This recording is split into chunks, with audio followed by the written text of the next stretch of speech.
8 मई 1972 Belgium में स्थित Brussels शहर से सबीना फ्लाइट 571 वियना के रास्ते से इजराइल के तेल अवीव में स्थित लायदा के लिए कुछ ही देर में टेक ऑफ करने वाला था। प्लेन के अंदर का माहौल बहुत ही खुशनुमा और अच्छा था। प्लेन के पायलट कैप्टन रेगिनाल्ड लेवी का चेहरा खुशी से भरा हुआ था और उनके प्लेन में घुसते ही जब क्रू मेंबर्स ने उन्हें देखा तो वे भी काफी खुश नजर आ रहे थे। आखिर क्यों ना हो, क्योंकि आज लेवी का 50वां जन्मदिन था।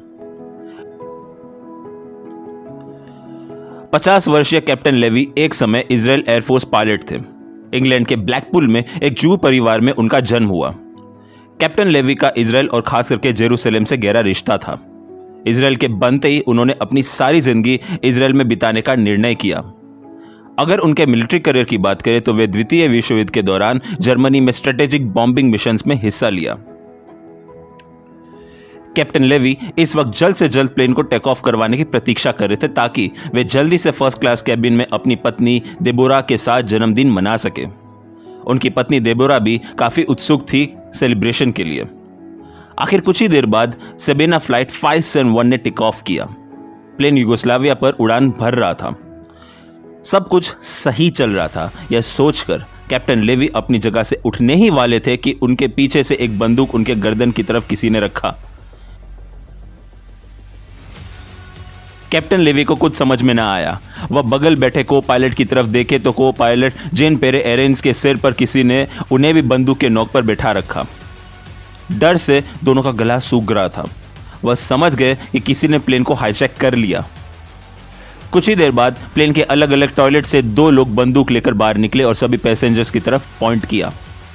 प्लेन में मौजूद सभी पैसेंजर्स एवं क्रू मेंबर्स समझ चुके थे कि प्लेन हाईजैक हो चुका है। प्लेन को करीब 4 लोगों ने हाईजैक किया, जिसमें से 2 पुरुष और 2 महिलाएं थीं। उनका नाम अब्द अजीज अल अतरा कोड नेम ज़ेहारिया ग्रीद, दूसरा नाम रीमा तानोस कोड नेम सारा बिटन, तीसरा नाम थेसरा Halsa code name Miriam Hassan और चौथा नाम Ali Taha Abu Snina code name captain Rifat. Ali Taha Abu Snina एक कैप्टन रिफात इस हाईजैकिंग ऑपरेशन का ऑपरेशन कमांडर था। ये 4 हाईजैकर्स का ताल्लुक नए आतंकी संगठन ब्लैक सितंबर से था, जिसका स्थापना यासिर अराफात ने साल 1970 में किया। हाईजैकर्स के पास 2 हैंडगन्स, 2 हैंड ग्रेनेड्स, एक्सप्लोजिव बेल्ट्स जिसमें प्रत्येक का वजन 2 किलोग्राम था। साथ ही साथ कुछ डेटोनेटर्स और बैटरीज भी थे। उस वक्त कॉकपिट में अली तहा और अब्द अजीज थे। बंदूक की नोक पर अली तहा ने कहा, you will fly to Tel Aviv. डर से कांपते हुए पायलट ने जवाब दिया, but I am flying to Tel Aviv. Abd Aziz ने आगे कहा, yes you are, but now you will be following my orders. Pilot ने कहा, yes I will follow, but please don't harm anyone. I will not harm anyone, but remember no tricks, we have got explosive and hand grenades. आखिर क्या मकसद होगा उन hijackers का? किसका हाथ था उस बड़े हाईजैक ऑपरेशन को अंजाम देने के पीछे? क्या अंजाम होगा 97 मासूमों का? जानने के लिए देखिए इस एपिसोड को।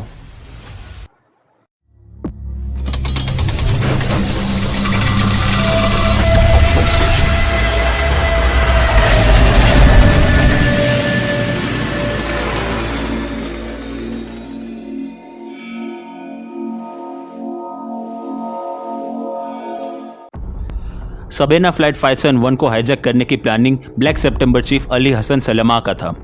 अली हसन सलमा, जिसका नाम म्यूनिक में इजरायली एथलीट्स के हत्याकांड में शामिल था। पायलट्स को धमकी देने के बाद अली तहा ने माइक्रोफोन अपने हाथ में लिया और सभी पैसेंजर्स को बताया कि प्लेन अब पूरी तरह से उनके कब्जे में आ चुका है। अली तहा के शब्द कुछ इस तरह से थे, आई am captain Kamal Rifat of black September, we represent फिलिस्तीनी people, the plane is now in our command, you must obey orders. यह शब्द सुनते ही सभी पैसेंजर्स डर से कांपने लगे। जेरूसलम की एक महिला जिसका नाम ब्रेंडेल फ्रीडमैन था, वह डर से जमीन पर गिर पड़ी और जोर जोर से रोने लगी। हाईजैकर्स ने एक एक करके सभी पैसेंजर्स के पासपोर्ट चेक किए और बड़े से बैग में सभी के पासपोर्ट जमा कर लिए। कुछ ही देर बाद एक हाईजैकर ने फ्लाइट अटेंडेंट के माइक्रोफोन को लिया और चिल्लाते हुए कहा, if the Israelis don't give us what we demand, will shall blow up the plane, everybody will die, everybody. कई इजरायली पैसेंजर्स हिब्रू भाषा में मदद की गुहार लगा रहे थे। सबीना फ्लाइट 571 के हाईजैक की खबर इजराइल के डिफेंस मिनिस्टर मोशे दयान तक पहुंची। उस वक्त मोशे दयान हेलीकॉप्टर में थे और इजरायली बॉर्डर के साथ साथ सुएज कैनाल का जायजा ले रहे थे। खबर मिलते ही तुरंत वहां से वे लिदा के लिए रवाना हुए। मोशे दयान से पहले ही लिदा एयरपोर्ट पर central military district commander general Rehavam Zeevi मौजूद थे। कुछ ही देर में ट्रांसपोर्ट मिनिस्टर शिमोन पेरिस भी आ पहुंचे। इजराइल के chief of army staff general David Elazar, Israel air force commander Motti Hod, head of intelligence Avrom Yariv और शबाक ऑफिसर कमांड रूम में एकत्र हुए। उस वक्त मोशे दयान इजराइल के प्राइम मिनिस्टर गोल्डा मेयर के संपर्क में थे और उन्हें लगातार प्रोग्रेस रिपोर्ट दे रहे थे। शाम 7:05 साबेना फ्लाइट 571 लोड एयरपोर्ट पर लैंड हुई। सभी लोग हाईजैकर्स के डेयरिंग से भौचक्के थे। इजराइल की धरती पर लैंड होकर उन्हीं की सरकार को धमकाने लगे, या तो सीधा सीधा शेर के मुंह में हाथ डालकर दांत गिरने जैसी बात हुई। लेकिन वे ये नहीं जानते थे कि मोशे दयान और उनकी टीम कभी भी दुश्मन के सामने हारे नहीं। मोशे दयान किसी भी हाल में दुश्मन को जीतने नहीं देने वाले थे। प्लेन के लैंड होते ही रेडियो द्वारा हाईजैकर गवर्नमेंट के संपर्क में आए और अपने डिमांड्स की घोषणा की। उन्होंने इजरायली गवर्नमेंट से डिमांड की 317 फिलिस्तीनी आतंकवादियों को रिहाई की, जो उस वक्त इजराइल की जेल में बंद थे। उन सभी आतंकवादियों को जेल से रिहा करके इजिप्ट की राजधानी कायरो तक भेजने की व्यवस्था करवाएं। उन 317 आतंकवादियों के कायरो पहुंचते ही 4 हाईजैकर्स को भी बाद में कायरो पहुंचाया जाए। डिमांड पूरे होते ही सभी हॉस्टेजेस को आजाद कर दिया जाएगा। मोशे दयान ने हाईजैकर्स के डिमांड की पूर्ति करने को कहा, परंतु अंदर ही अंदर कमांडोज द्वारा हॉस्टेज रेस्क्यू मिशन को एग्जीक्यूट करने की बात भी कही। हेड ऑफ इंटेलिजेंस आरो यारिव को अपॉइंट किया गया हाईजैकर से नेगोशिएशन प्रोसेस को लीड करने के लिए। आरो यारिव और हाईजैकर लीडर अली ताहा अबू सिनेना AKA कैप्टन रिफात के बीच बातचीत की प्रक्रिया शुरू हुई। थोड़ी देर बाद आरो यारिव को साथ मिला head of Shabak investigation department Victor Cohen का। विक्टर कोहेन को अरबिक भाषा का सही ज्ञान था। आरो यारिव ने कैप्टन रिफात से पूछा, how much time do you give us to satisfy your demands? Captain Rifat ने जवाब दिया 2 आवर्स और आगे कहा, if you don't comply in 2 hours we shall blow up the plane. Yariv ने थोड़ा विरोधाभास में कहा कि 2 घंटों में मैं 15 लोगों को मुश्किल से ला सकता हूं, मुझे थोड़ा ज्यादा घंटे की मोहलत दो, मैं जल्द से जल्द आपकी डिमांड्स पूरी कर दूंगा। कुछ देर की चुप्पी के बाद कैप्टन रिफात ने कहा, ठीक है, लेकिन याद रहे कोई चालाकी नहीं। मोशे दयान को अच्छा खासा वक्त मिल गया था प्लानिंग के लिए। अब तो बस ये देखना था कि इस बार कैसे इजराइल अपने सामने दिख रहे संकट को रोक पाएगा। बात चाहे जो भी हो, लेकिन इस वक्त जज्बात में आकर गलत फैसला लेना सही नहीं होगा। इस शतरंज में दोनों की तरफ से अग्रेशन तय था और दांव पर था प्लेन में फंसे मासूमों की जान।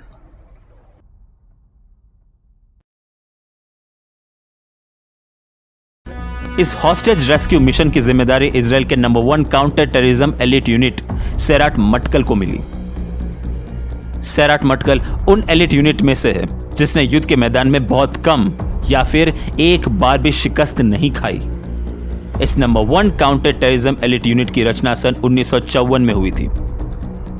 ऐसे ज्यादातर ऑपरेशंस पूरी तरह से रिवील नहीं किए जाते। एक आम फौजी से 20 गुना टफ और रूथलेस ट्रेनिंग होती है इनकी। शायद इसी वजह से इनके कमांडोज शत्रु पर कोई रहम नहीं करते। उन दिनों सेराट मटकल के हेड सबसे टफ कमांडोज थे, जिसे लोग डेड डेविल के नाम से बुलाते थे। उनका नाम कॉलोनेल इहूद बराक था। इहूद बराक यह कोई सामान्य नाम नहीं है। इस नाम के आगे कॉलोनल शब्द तो लगा, पर आगे चलकर जनरल यानी chief of army staff, foreign minister, defence minister और तो और प्राइम मिनिस्टर भी लगा। 12 फरवरी 1942 मिशामार हाशेरोन में जन्मे इहूद बराक ने 17 वर्ष की आयु में आर्मी ज्वाइन किया। सिर्फ 17 वर्ष की छोटी आयु में अपना पहला काउंटर टेररिज्म मिशन में भाग लिया। इनके ज्यादातर ऑपरेशंस फॉरेन सॉइल में ही हुए। हिब्रू यूनिवर्सिटी और स्टैनफोर्ड यूनिवर्सिटी से फिजिक्स और मैथमेटिक्स के विषय में ग्रेजुएशन पूरा किया। साल 1971 में इहूद बराक को सेराट मटकल के हेड पर नियुक्त किया गया। 8 मई 1972 की रात प्लेन लोड एयरपोर्ट पर थी। मोशे दयान को प्लेन के टेक ऑफ की चिंता थी। मोशे दयान के ऑर्डर पर Ehud Barak El airline mechanic Benjamin Toledo को एयरपोर्ट लेकर आए। बेंजामिन टोलेडो अंधेरे के सहारे क्रॉल करते हुए प्लेन के पास पहुंचे और प्लेन के वाल्व कंट्रोलिंग हाइड्रोलिक सिस्टम जो लोडिंग गियर को सपोर्ट करता है उसे निकाल दिया। फिर 5 मिनट बाद कुछ और मैकेनिक क्रॉल करते हुए प्लेन के पास पहुंचे और प्लेन के टायर्स को बुरी तरह से नष्ट कर दिया। इस वजह से प्लेन थोड़े नीचे हुआ, परंतु यह बदलाव किसी ने भी नोटिस नहीं किया सिवाय कैप्टन लेवी के।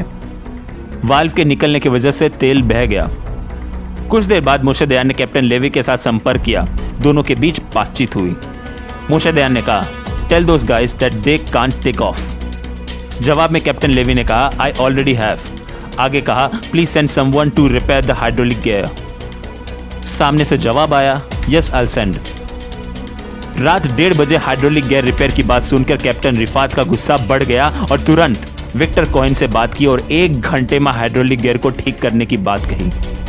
विक्टर कोहेन ने बड़े ही चालाकी से कैप्टन रिफात को शांत किया और कुछ और घंटे की मोहलत मांगी।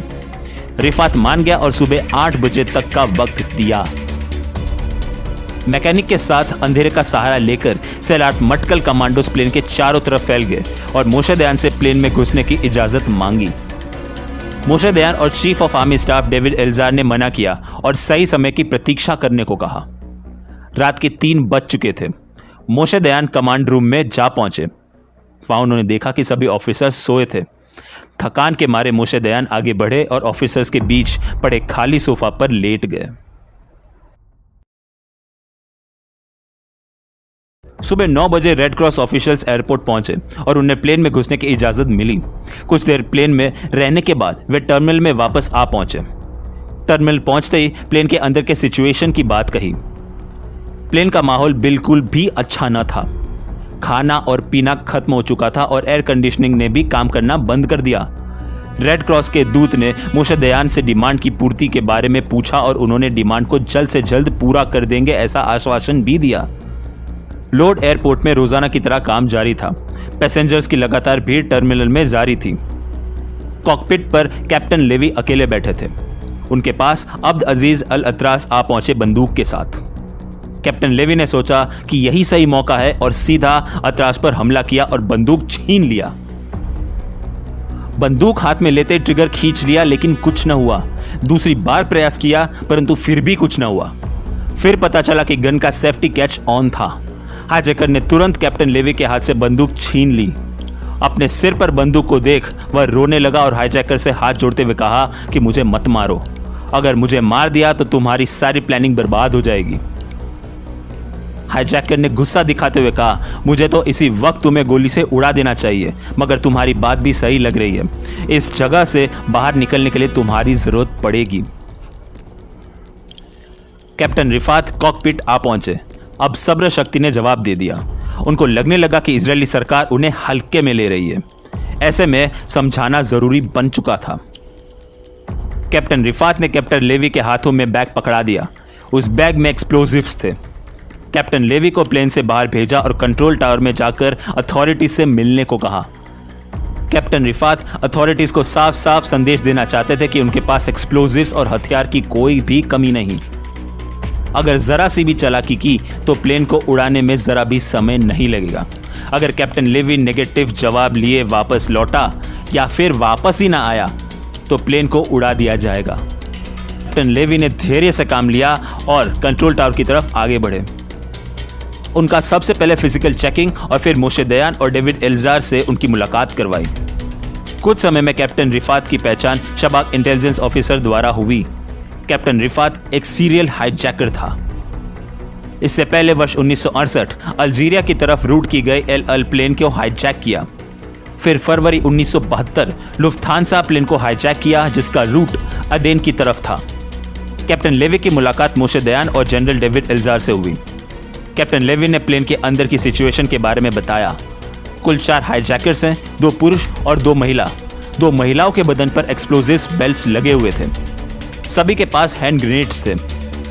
पायलट द्वारा दी गई रिपोर्ट ने काफी हद तक सैराट मटकल कमांडोज की मदद की। पायलट ने हाईजैकर्स के साथ हुई हाथापाई की भी बात कही, जिसे मोशे दयान समझ चुका था कि हाईजैकर्स ने उसे क्यों न मारा। वह समझ गए कि हाईजैकर्स को अपने जान की काफी परवाह है। वह अपने आप को हानि नहीं पहुंचाएंगे। मोशे दयान ने कैप्टन लेवी से कहा, आप जा सकते हैं। जाकर उनसे कहिए कि हम कुछ ही समय में प्रिजनर्स को रिलीज करके एयरपोर्ट में लेकर आएंगे और जल्द से जल्द कायरो जाने के लिए प्लेन को जल्दी रिपेयर करवा देंगे। कैप्टन लेवी ने राहत की सांस ली और कहा, मेरी आखिरी ख्वाहिश है आपसे, अगर हम में से जो वापस जिंदा न लौटे तो मेहरबानी करके उनके बच्चों की पढ़ाई लिखाई और ज़रूरी खर्चों की जिम्मेदारी इजराइल गवर्नमेंट उठाए। मोशे दयान ने आश्वासन देते हुए हाँ में जवाब दिया। फिर आगे पूछा, क्या किसी की तबीयत खराब है? जवाब आया, नो सर। मोशे दयान ने फिर पूछा कि क्या कोई महिला गर्भवती है? इस सवाल का हंसते हुए सरकास्टिक वे में उत्तर दिया, इस गंभीर परिस्थिति में अभी तक कोई गर्भवती नहीं हुई। ऐसी बुरी परिस्थिति में अपने सेंस ऑफ ह्यूमर को कायम रखता देख ऑफिसर समझ गए कि कैप्टन लेवी भी किसी बहादुर आदमी से कम नहीं। कैप्टन लेवी प्लेन वापस पहुंचे। हाईजैकर ने देखा कि कुछ बसेस प्लेन से थोड़े दूर आ खड़ी हुई। बस के अंदर हैंडकफ में बैठे लोग थे, जिसे साफ साफ दिखाई दे रहा था कि वे सब प्रिजनर्स हैं। खुशी से झूम उठे हाईजैकर्स चिल्लाने लगे और बार बार कह रहे थे कि ज़ियोनिस्ट हैव सरेंडर्ड। यह होती है कायरता और बेशर्मी। कायरता से मासूमों के सिर पर बंदूक रखकर डिमांड्स की पूर्ति करवाने को जीत नहीं कहा जाता।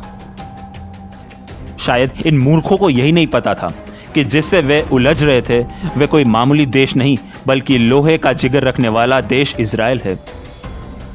जिस इजराइल ने लाखों की तादाद में खड़े अरबी शत्रुओं को कुचला है, तो मात्र इन 4 टट्टुओं से क्या ये इजराइल हार जाएगी? बस के अंदर हाथ में लगे हैंडकफ में बैठे इंसान हाईजैकर की नजर में प्रिजनर जरूर थे, परंतु वे प्रिजनर्स नहीं बल्कि कॉलोनल इत्जाक मोर्देकाई द्वारा चुने गए सेराट मटकल कमांडोज थे।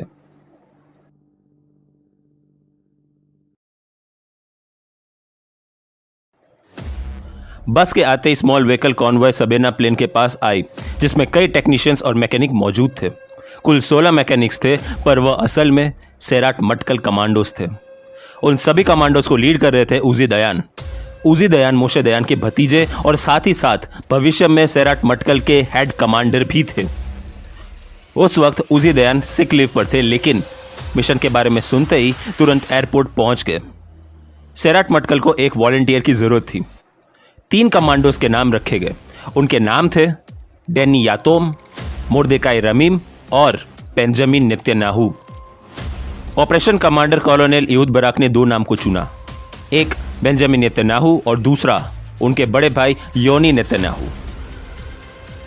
मित्रों, आप सभी इन दोनों भाइयों के नाम को अच्छे से जानते होंगे। योनी नेतन्याहू, जिन्हें इजराइल का वीर योद्धा कहा जाता है, इजराइल के सबसे टफेस्ट रेस्क्यू ऑपरेशन थंडरबोल्ट को उन्होंने ही लीड किया था। ऑपरेशन थंडरबोल्ट की तमाम जानकारी आपको हमारे पुराने video operation Entebbe part 1 and Entebbe part 2 में मिलेगा। लिंक डिस्क्रिप्शन बॉक्स में उपलब्ध है। रही बात उनके छोटे भाई बेंजामिन नेतन्याहू की, तो पूरी दुनिया उन्हें जानती है।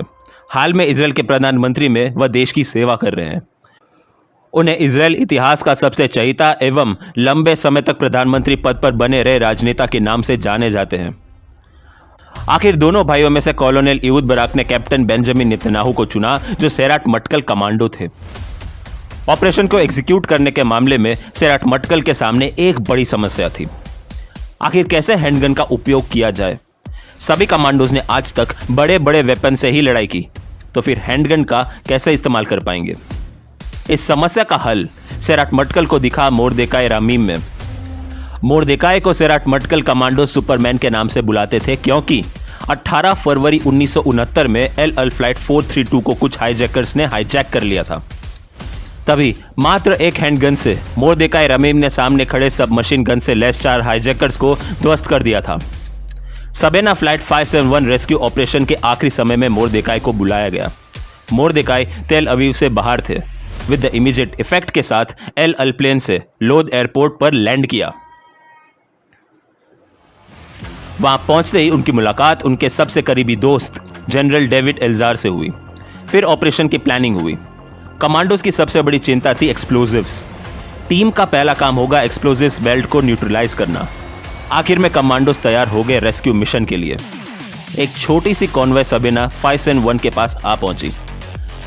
प्लेन के पास पहुंचते ही कैप्टन रिफात के निगरानी में मैकेनिक यानी कमांडोज की चेकिंग हुई। सभी कमांडोज ने हैंडगन को पीठ पीछे चालाकी से छुपा रखा था। उस वक्त रेड क्रॉस के ऑफिसर्स कमांडोज की तलाशी कर रहे थे। उन्हें पता था हैंडगन के बारे में, लेकिन उन्होंने कुछ न कहा। जिन कमांडोज की चेकिंग पूरी हुई वह प्लेन के पास जमा हुए। उन सभी ने अपने इक्विपमेंट बॉक्स खोले और सीढ़ी के साथ अपनी पोजीशंस को सेट किया। शाम 4:24 ऑपरेशन कमांडर कॉलोनेल इहूद बराक ने कमांडोज को प्लेन में घुसने का सिग्नल दिया। सबसे पहले मोर्देकाई रमीम और डैनी आर्दीती ने फ्रंट लेफ्ट एग्जिट डोर से प्रवेश किया। मोर्देकाई और हाईजैकर अतराश आमने सामने आ गए। दोनों ने एक दूसरे पर फायर किया। दोनों का निशाना चूक गया। बेंजामिन नेतन्याहू एक कमांडो के साथ प्लेन फ्रंट राइट डोर से प्रवेश किया। कमांडो ओमर ईरान और Danny Bruner back left exit door से अंदर घुसे। ओमर ईरान ने हाईजैकर अतराश पर गोली चला दी। कैप्टन रिफात ने कमांडो पर हमला किया, जिस वजह से डैनी यातोम प्लेन के अंदर न घुस पाए। उजी दयान प्लेन के अंदर घुसे। उनका काम था फीमेल हाईजैकर रीमा तानोस, जिसके पास एक्सप्लोसिव बेल्ट था, उसे ढूंढना। कुछ ही सेकंड्स में डर से रीमा तानोस ने उजी दयान के सामने आत्मसमर्पण किया। मोर्देकाई और कैप्टन रिफात के बीच गोलियां चली। कॉकपिट के पास पहुंचकर मोर्देकाई ने कैप्टन रिफात को मार गिराया। दूसरी तरफ बेंजामिन नेतन्याहू और कमांडो मार्को एस्केनाजी आगे बढ़े और हाईजैकर थेल्सा हाल्सा को पाया। उन दोनों कमांडोज को थेल्सा गोली मारने वाली थी कि बेंजामिन नेतन्याहू ने उसे पकड़ लिया। दोनों में हाथापाई हुआ, जिसमें थेल्सा ने 2 गोली चला दी, जो उसे और बेंजामिन दोनों को लगी। तभी मार्को एस्केनाजी थेल्सा के पास आए और जोर का थप्पड़ मार के ढेर कर दिया। पूरा ऑपरेशन मात्र 90 सेकंड्स में पूरा हुआ। सभी पैसेंजर्स खुश हुए व राहत की सांस लेने लगे। कमांडोज सभी पैसेंजर्स को सुरक्षित प्लेन से बाहर ले गए।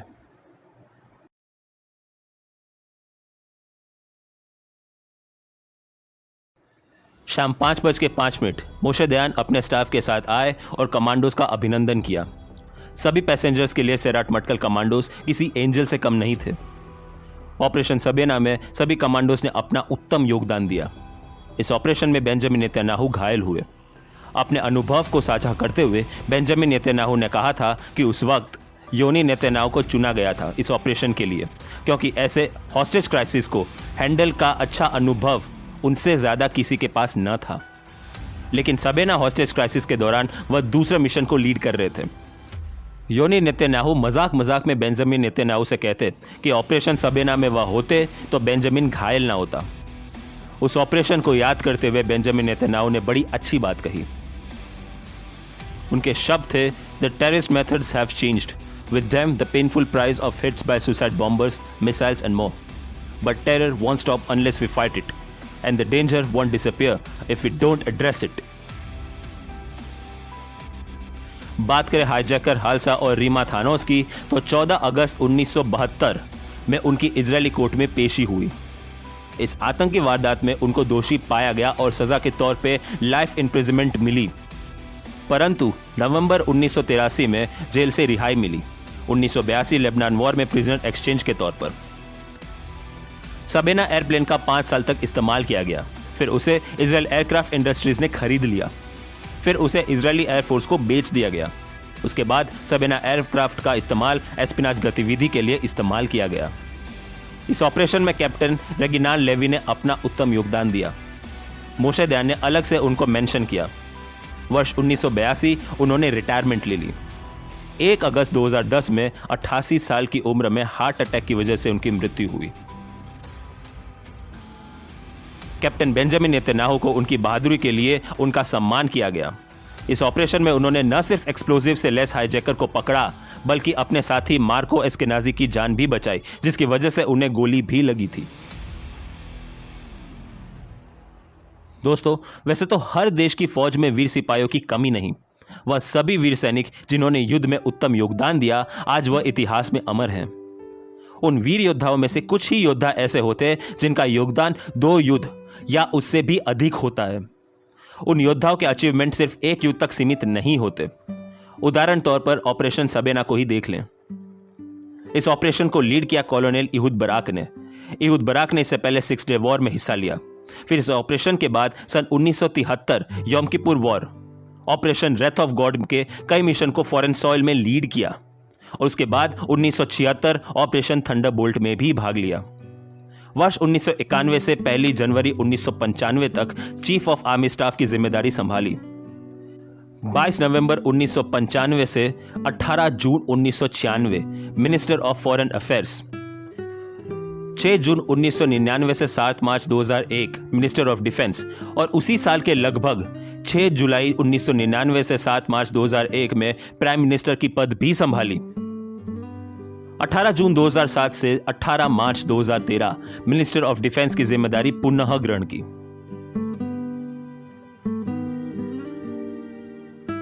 बेंजामिन नेतन्याहू, जिन्होंने इससे पहले वॉर ऑफ अट्रिशन में भाग लिया, फिर 1973 यौम किपुर वॉर में भाग लिया। 18 जून 1996 से 6 जुलाई 1999 तक अपना first term as a prime minister के तौर पे निभाया। फिर आगे जाकर 31 मार्च 2009 से 13 जून 2021 तक और फिर 22 दिसंबर 2022 से अब तक प्रधानमंत्री पद पर बने हुए हैं। इजराइल के इतिहास में बेंजामिन नेतन्याहू अब तक के सबसे लंबे समय तक प्रधानमंत्री पद पर बने रहे राजनेता हैं। कमांडो डैनी यातोम आगे जाकर मोसाद चीफ बने। वर्ष 1996 से 1998 तक वह इस जिम्मेदारी को संभाले।